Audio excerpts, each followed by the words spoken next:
Welcome back. This is from the PSSA English Language Arts Grade 8 Passage 2, and this is to preview the PSSAs to give you an idea of what you'll be dealing with. So we're going to read this story. The following passage and poem are based on a Greek myth. Read the passage and the poem and answer question 8.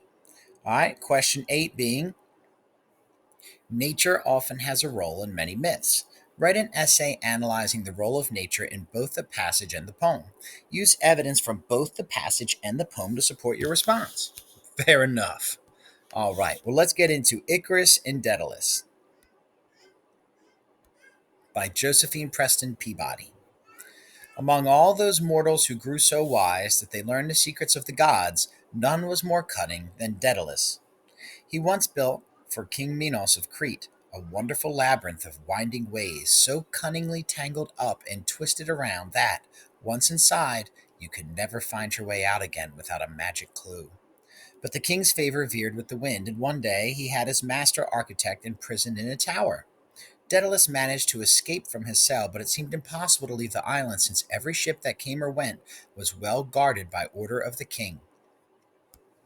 At length, watching the seagulls in the air, the only creatures that were sure of liberty, he thought of a plan for himself and his young son Icarus, who was captive with him.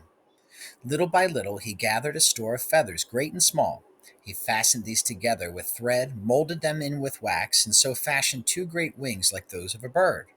When they were done, Daedalus fitted them to his own shoulders, and after one or two efforts, he found that by waving his arms he could winnow the air and cleave it, as a swimmer does the sea.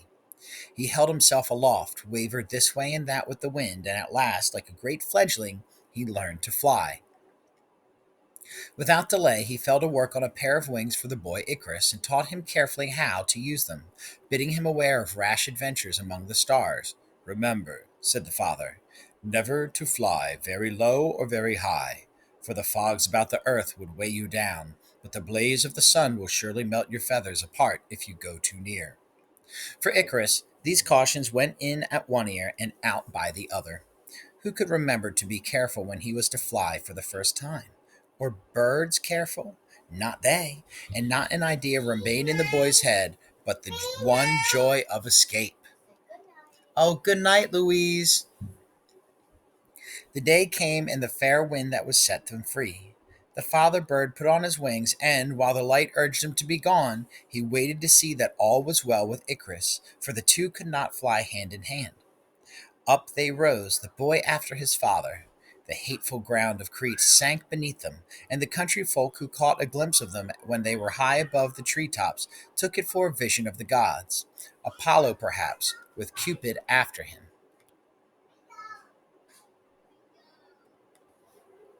The day came, and the fair wind that was to set them free. The father bird put on his wings, and, while the light urged him to be gone, he waited to see that all was well with Icarus, for the two could not fly hand in hand. Up they rose, the boy after his father. The hateful ground of Crete sank beneath them, and the country folk who caught glimpse of them when they were high above the tree tops took it for a vision of the gods. Apollo, perhaps, with Cupid after him.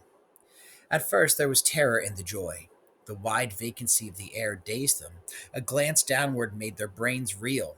But when a great wind filled their wings and Icarus felt himself sustained like a halcyon bird in the hollow of a wave, like a child uplifted by his mother, he forgot everything in the world but joy. He forgot Crete and other islands that had passed over. He saw but vaguely that winged thing in the distance before him that was his father Daedalus, and he longed for one draught of flight to quench the thirst of his captivity. Icarus stretched out his arms to the sky and made towards the highest heavens. Alas for him! Warmer and warmer grew the air. Those arms, which had seemed to uphold him, relaxed. His wings wavered, drooped. He fluttered his hands vainly. He was falling, and in that terror he remembered. The heat of the sun had melted the wax from his wings. The feathers were falling, one by one, like snowflakes, and there was none to help. He felt like a leaf tossed down the wind, down, down, with one cry that overtook Daedalus far away. When he returned and sought high and low for the poor boy, he saw nothing but the bird-like feathers afloat on the water. Ooh, sad. And here's a poem, Icarus, by Wendy A. Schaefer. Did Icarus, falling, watching white feathers flutter upward, curse the wax as a fair weather friend? It seemed such a strong, solid type, but it melted away when things got hot. Did he rail at the sun, which beckoned enticingly, and then changed from beacon to a furnace? Did he blame Daedalus, his father, who warned him not to fly too high in the same distracted tones with which he admonished his son to put on a sweater in the cold, to eat his lima beans, to not run with scissors? How could he have known that this time the old man really meant it?